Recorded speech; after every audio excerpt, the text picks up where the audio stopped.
Kids, they're gonna get mad. They're gonna say, some kids nowadays is, you snitched on me. And it's like, they're like, okay, you're like, I'm your parent. If you want to call me a snitch, I'll be a snitch, but I'm your parent, and it's not snitching. I was mad at a lot of people. I was mad at other people for not seeing that my parents were, as I felt at that time, probably shouldn't swear on camera, but you know what I mean? Like, that they were making some huge mistakes and that it was much more of a drug problem, or excuse me, it was much more of a family type problem than it was just, you know, I'm this kid with you know, like poor respect for his parents who's trying to stick it to him and be rude. If the disease is talking to you through your kid, they're saying, this is stupid, this is overreaction, this is way beyond what's necessary, and you as a parent need to stick with it and understand that it's going to be made really difficult, not by your kid being afraid, even though that's an issue, but by the disease. The disease is going to fight and say, I want to continue using. You're crazy, you're overreacting. So what happens when you say, okay, this is what's true to me, and this is the way I feel about it? Most of them are resistant on denial. They don't understand, they don't believe they have a problem. They think that they just have bad luck because they were caught with a friend or a cousin, and it was the first time I had a drink and the police stopped me. You know, it was the first time driving. So they're in denial and pretty much resistant to come to treatment. Because I wasn't open to listen. I wasn't open to see that I had a problem. I just thought I was normal. I was experimenting. I was like everybody else. It was something all teens went through. And I just thought it was just part of growing up. We know we have behavior problems. We know that they're probably going to treat us badly, and my staff knows that, and that's okay for us. We can sit right with them when they're really ugly and crying and screaming, and right there on the floor with them, and then be just as proud to sit there or get up with them when they graduate. On the best of all circumstances, you want the young person to say, yes, I'm willing to do it. There's a lot of bargaining and negotiations that go on to get the kid there. You know, I wouldn't have done it without my probation officer or someone pushing me, especially like my family. In my head, it was terrible, and it was the worst thing they could put me through, and I didn't see why they wanted to do that to me. They're terrible people and all this stuff, but deep down I knew it was what I needed, even though I didn't want to admit it. They will be so angry at you. So angry. But one of the things I've told other people I know, that if your child's under 18, don't dilly-dally, because you can make them go. You can make them go, and you can make them go to treatment. Where when they're 18 and older, you have to talk them into it, and when you're talking to an addicted person, you're not talking to the person and their brain. It's not functioning. In our chemical dependency treatment system, the parent is the one that carries that consent option, not the kid. So the parent is the primary consenter for inpatient treatment. So it's not easy, but you do have the right to put your kid in treatment, kicking and screaming. And it's not involuntary treatment when you do that. It's voluntary because you as the parent are saying, I want this for my kid. And our program started 2.5 years ago, and it's targeted to male youth, 13 to 17 years old, that come most of the time from the legal system. They have some legal involvement, and they have a probation officer, and that help them have the option to come to treatment versus going to jail, versus going to jail. I was forced to go to treatment pretty much. That was all. You want to stay here in juvenile? There's a drug court contract that is gone over with each the family, and so they can have an opportunity to ask questions, because they have to stipulate. They're actually saying to the court, I'm bringing this offense to you, and I'm saying that I did this offense to get into this program. At the same time, I'm asking you to stay the sentence, to stay the sentence at this point, stay the guilty, stay the everything. And once I am successful at graduating from this program, I'm asking that you dismiss as though it never happened. So that's the carrot. There's been many studies done, both of youth and adult, and court-ordered treatment is successful. Kids that are forced into treatment against their will into treatment sometimes do as well or better than kids that go there voluntarily.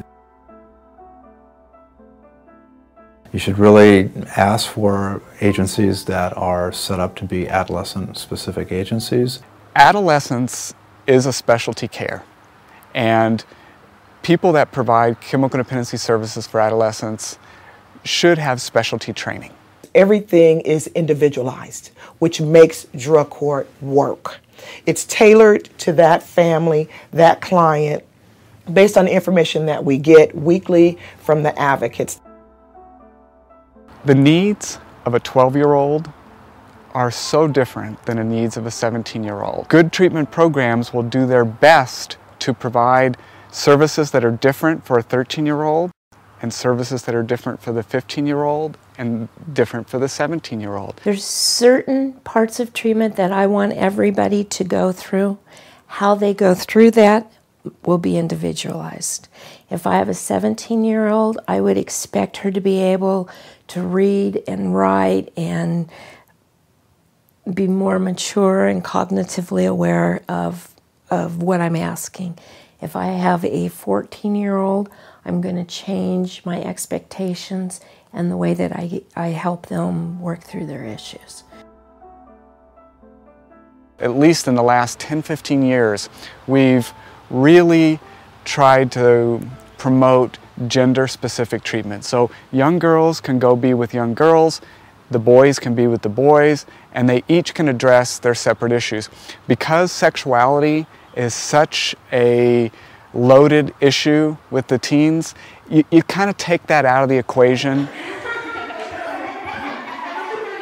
They were like, no, we're sending you to an all-girls treatment. The instant they said that, I was just like, what? You can't do that. And they said that I was going to get nothing but sweats. No cussing or gang behavior. Andy? I think at that age, with all the hormones, it will be even harder for them to focus on treatment if they have girls in the program.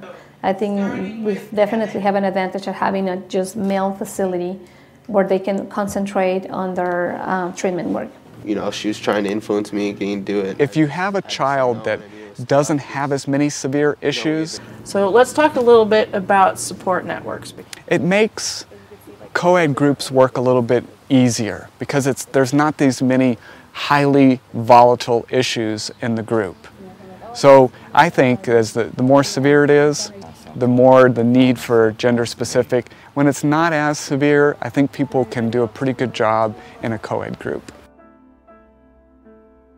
Dual diagnosis, mental health and chemical dependency problems have been things that have been a primary focus for treatment, just nationwide. It could be school, it could be mental health issues, it could be family issues, it could be physical health issues, it could be dental issues, it could be issues related to sexuality and reproduction that is very common for adolescents who use. We do have a mental health therapist full-time, and we have a psychiatric nurse that comes once a week. So we have some co-current patients that have mental health issues and substance abuse issues. I never knew how to deal with my anger.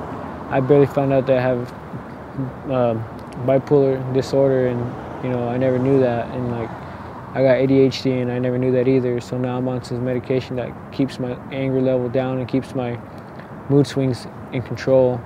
Because when you use drugs for so long, you can't control your mood swings or your emotions. We try to have training that provides a good level of care for kids and really acknowledges that your drinking and using is not the same as somebody else's because of your cultural background, because of how the family involves themselves with your drinking and using. That may be very different. How the culture views asking for help and reaching out for help is a huge barrier for some families. So we try to respond as best we can, and we have staff that have good hearts, have good intentions, and in many cases have good training to do that. So. Do you offer help based on the fact that somebody will get an instant fix, or do you offer help based on this is a process? You didn't become an addict overnight, you're not going to get into recovery overnight. But a lot of magical things happen to kids and families. We took him down to the bottom. He went down to the Adolescent program 5 days before Christmas. That was hard on everybody, everybody. So we checked him in down there, and he spent 35 days that program. There's 90 days in each phase, and it's phase 1, phase 2, and phase 3. And we've not yet had a person who's done it in 9 months. We've had some that's been close. The length of the program is 90 to 120 days, depends on the patient needs. So it's between 3 and 4 months, and it can be extended if the patient needs an extension at 2 weeks at a time. Our program is longer. It's 150 to 180 days, which scares the kids and the parents.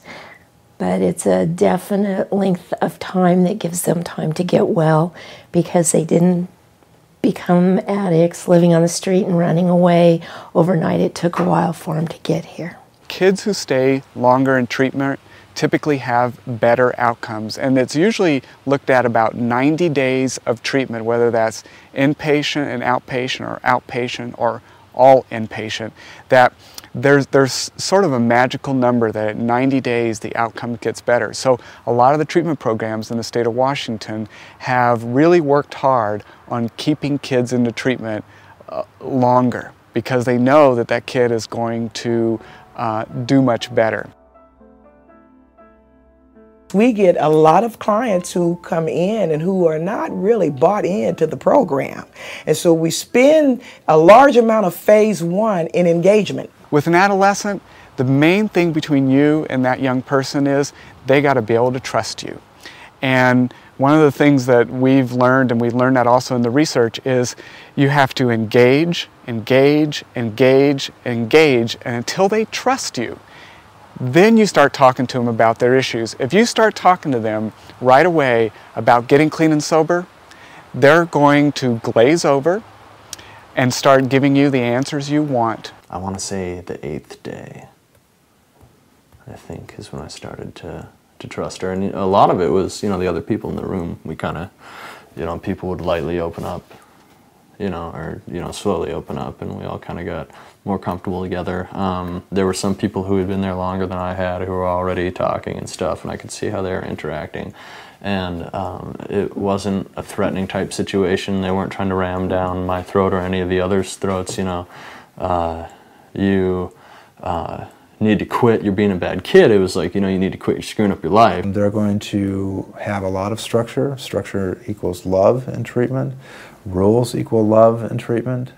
Kids don't like rules generally, so they're going to rebel against those. Treatment needs to be watching kids do the right things, not just watching kids do the wrong things. They need to give a kid lots of attention for their positive behaviors, and a lot of our programs are using evidence-based, cognitive-based approaches that deal with this as a disease, but also deal with the day-to-day behavior of a kid staying in a residential program or in an outpatient program.